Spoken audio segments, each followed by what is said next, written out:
Beautiful. And good morning to you. Won't you just say good morning to somebody close by, especially if you don't know who they are?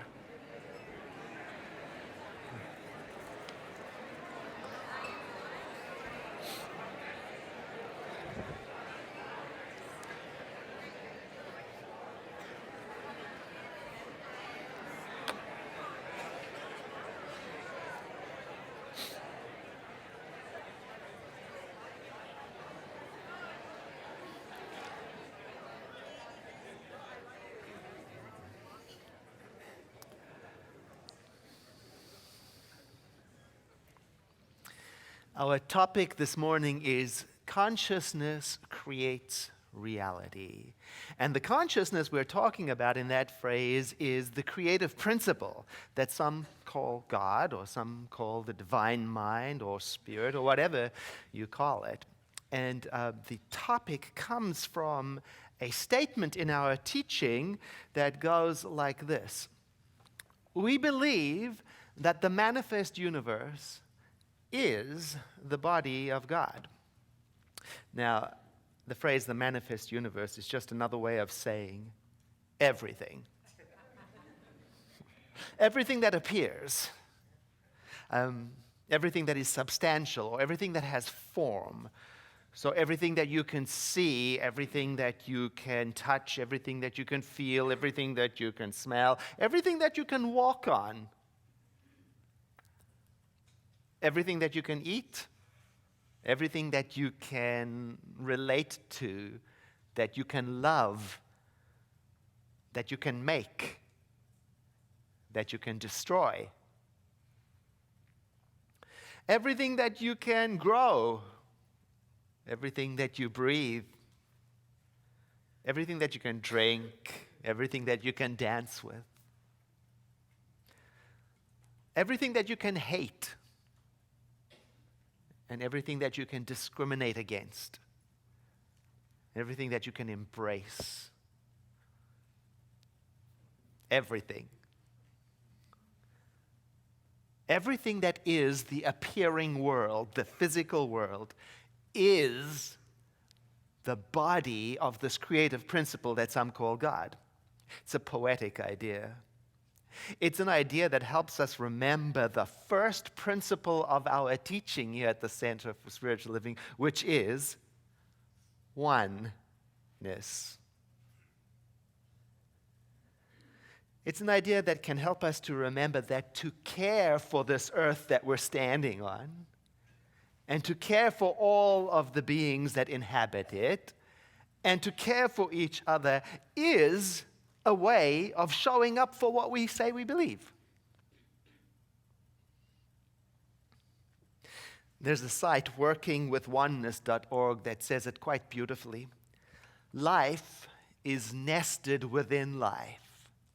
Then it is only fitting that we treat everything that exists as alive and worthy of respect. And then that respect would extend to the entire body of God, to the entire community of beings, and also to everything that we say and think, no exceptions. Our organization, Centers for Spiritual Living, is motivated by such a vision of oneness. So you can see how, on an organizational level, we would value such things as environmental and planetary stewardship, loving kindness toward all beings, even to humans. You could see how we would naturally be for human rights. You know, I don't mind telling you that we're struggling right now as a movement. We're struggling with what are we going to do. You see, our international convention for 2017 is set to take place in Nashville, Tennessee. Oi. And Tennessee is currently going through a big decision-making process deciding whether or not to legalize discrimination.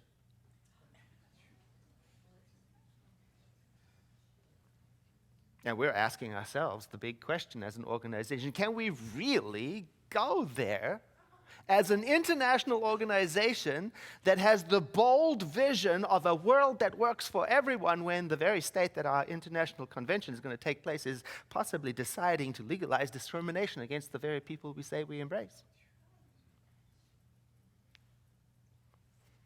You see, it's one thing to speak about how disheartening it is to observe the homophobia and racism that is still active in our world.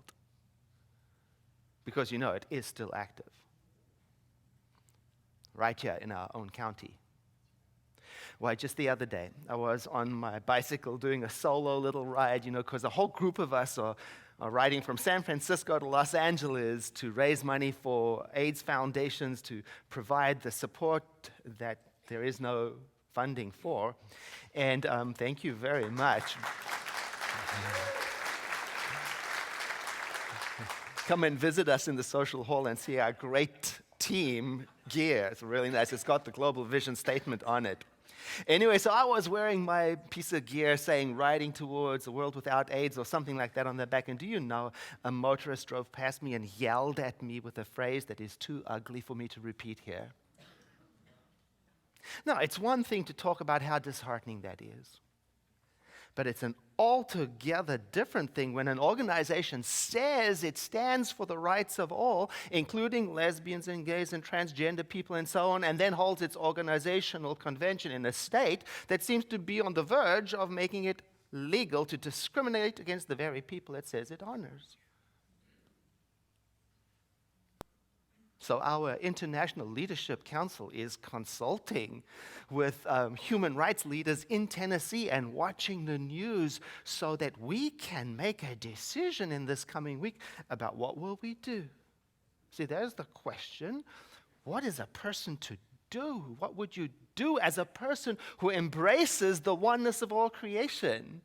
As a person who sees the appearing world, the manifest world, as the body of God, what would you do when there is so much at stake? Credibility, relationships, character, potential financial loss for withdrawing. What will you do? And there's more than one way to view it. As one of my colleagues pointed out, she said, well, that by going to Nashville, we could possibly be aligning with the very people who are affected by such a decision and show up as a sign of solidarity. And really the truth of it is that no matter which way it goes and no matter what an individual chooses, these are just the hard decisions of life that cannot please everyone. Personally, I will not attend the convention if the state of Tennessee adopts legal discrimination.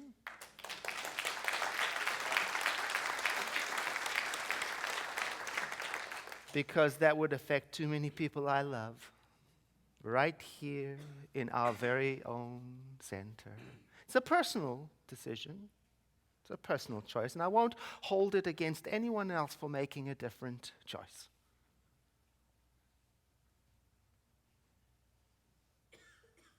You may already be aware of this, but I'll tell you anyway. The Centers for Spiritual Living has a very high percentage of women clergy.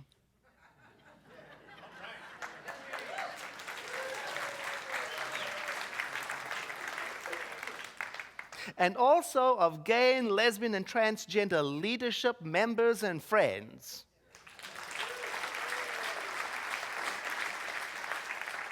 And clergy.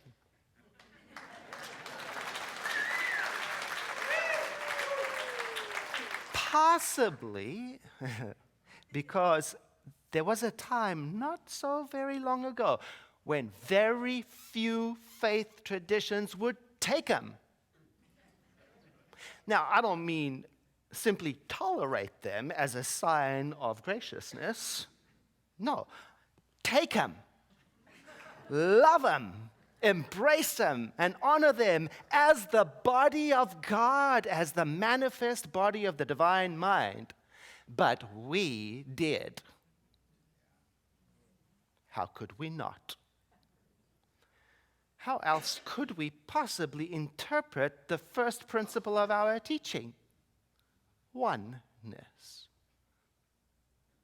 We are one except for you.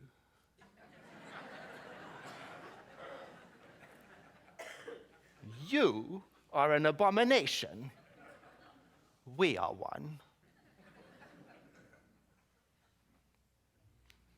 So it is natural that those who are called to the service of God, but who are refused a place at the table because of their gender identity, the color of their skin, their sexuality, whatever.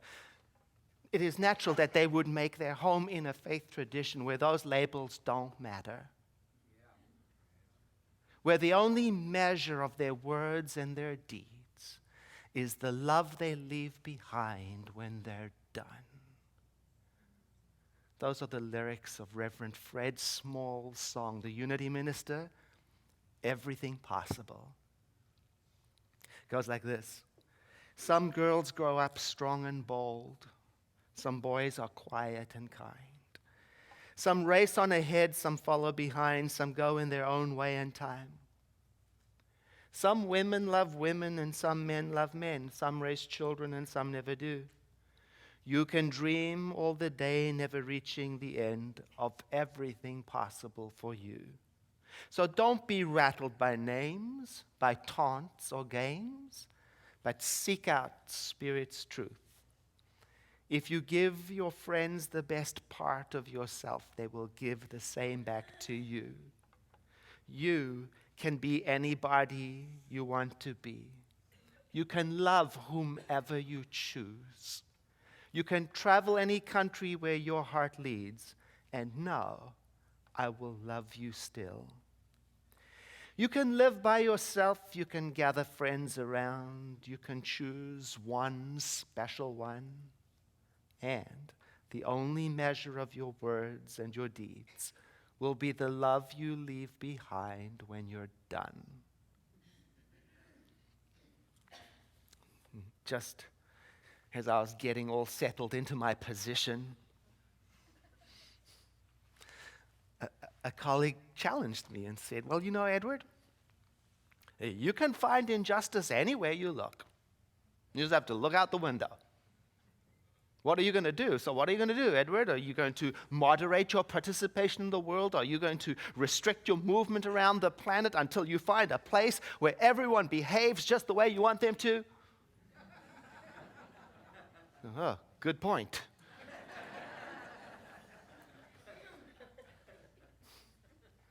I'm doing my best. One issue at a time. Because each one of us is called to that which has heart and meaning. Have you noticed that? That each one of us pays attention to different things in the world?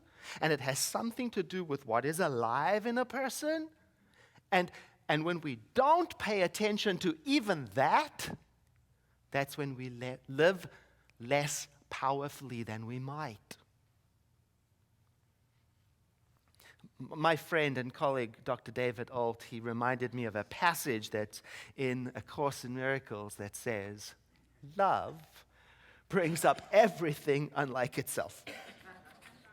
You know, so I might decide one day I'm going to be a channel for love in this world, and then everything unlike love comes up, you know, as if it's inviting me to see how sincere I am.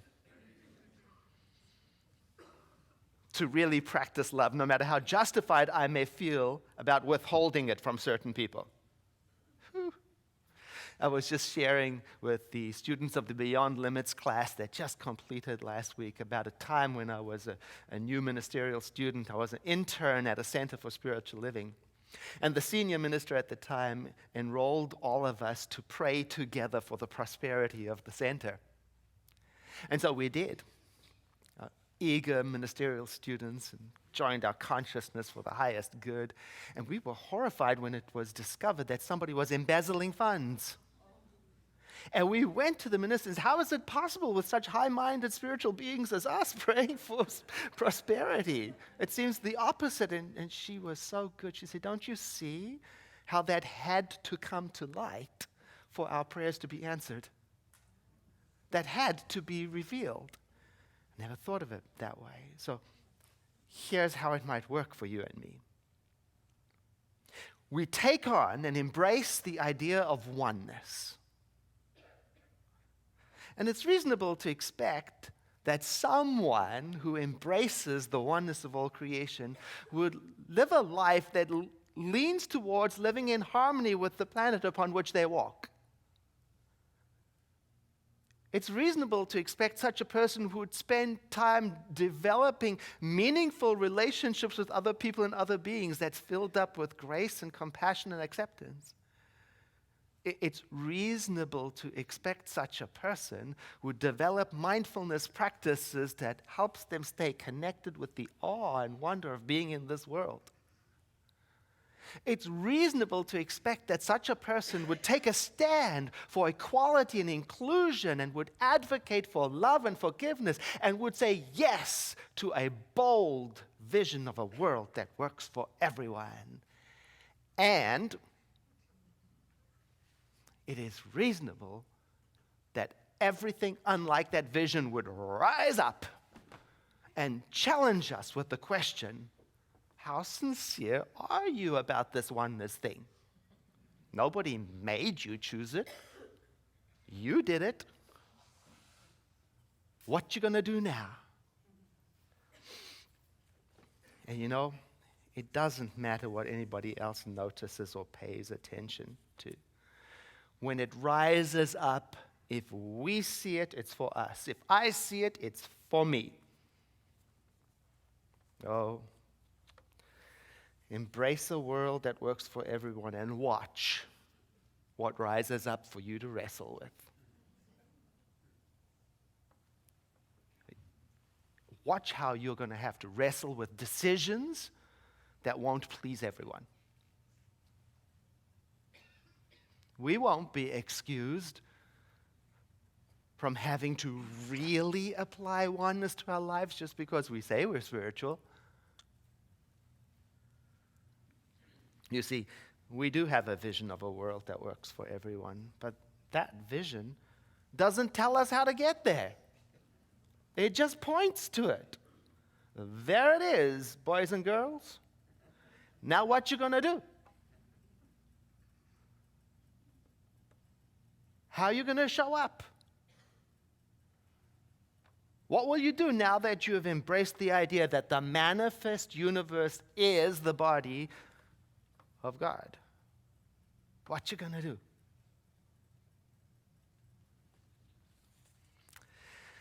I believe that when we are truly aligned with oneness, when we truly feel the presence of one life flowing through us, a form of natural guidance rises up in us in which we are intuitively guided and directed to act in ways that promote the well-being and harmony of the whole.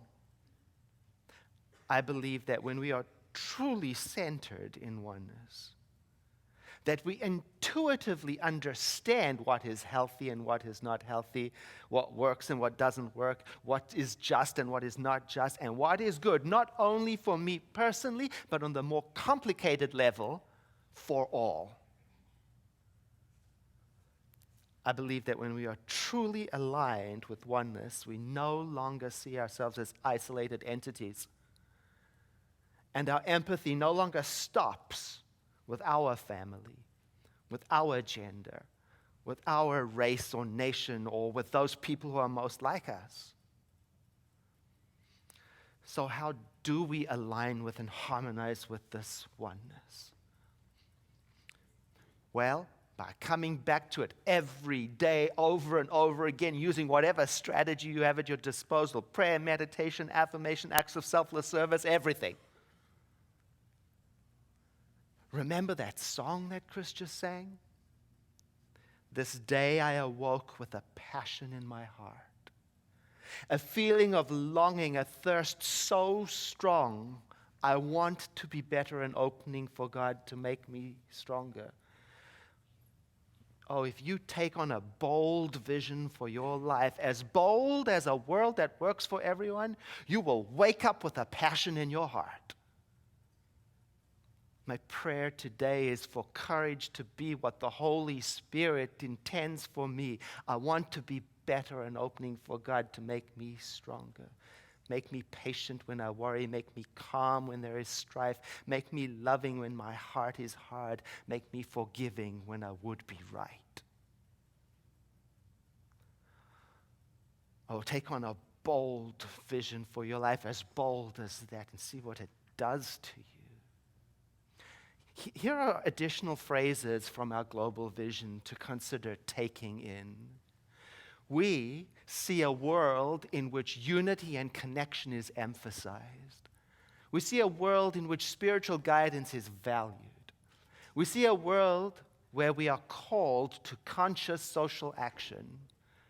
We see a world where there is peace, harmony, and justice for all. And so I leave you with this question. If you've adopted the idea of oneness, if you have adopted the idea that we are all connected one to another, if you have adopted the idea that this appearing world, the manifest world, is the body of God, what decisions in your life must you make that will show that you are activated by this vision?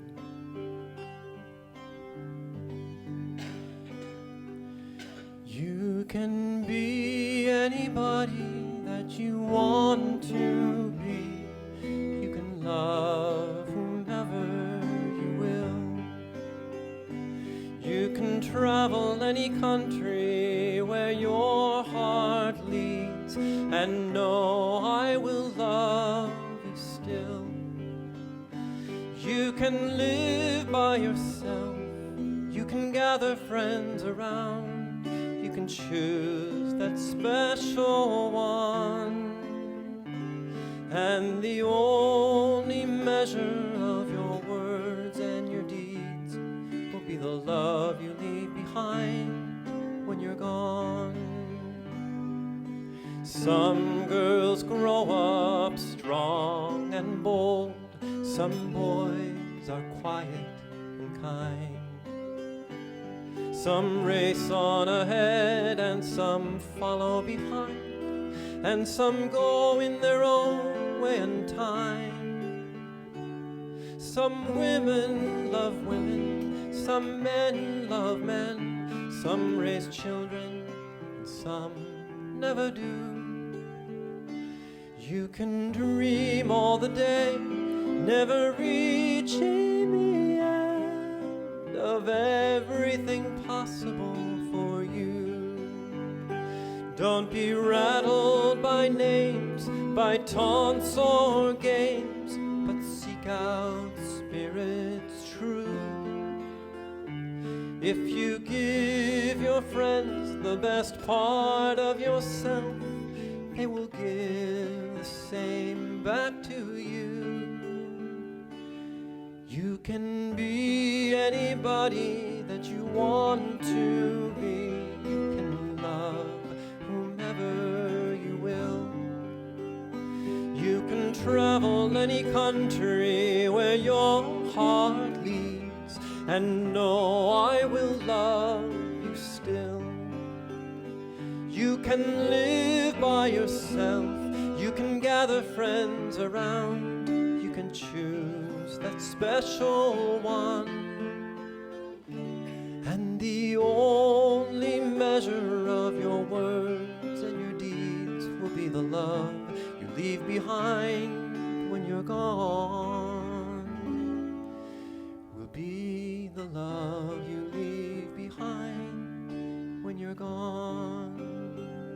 In the infinity of life where we are right now, all is whole and perfect, complete. For the full presence, the living God is here in its full, complete form, as us, through us, by us, and beyond. And so we sink into this awareness that where we are is the right place. This is the right time, and we are the right people, and the rightness, the elegant rightness of this universe is impressing itself upon us, so that we are guided from within to rise up and take a stand and speak from that love, and to celebrate and honor the elegant beauty of what it means to be a point of love in this universe. And with deep gratitude, we let it be so, and so it is.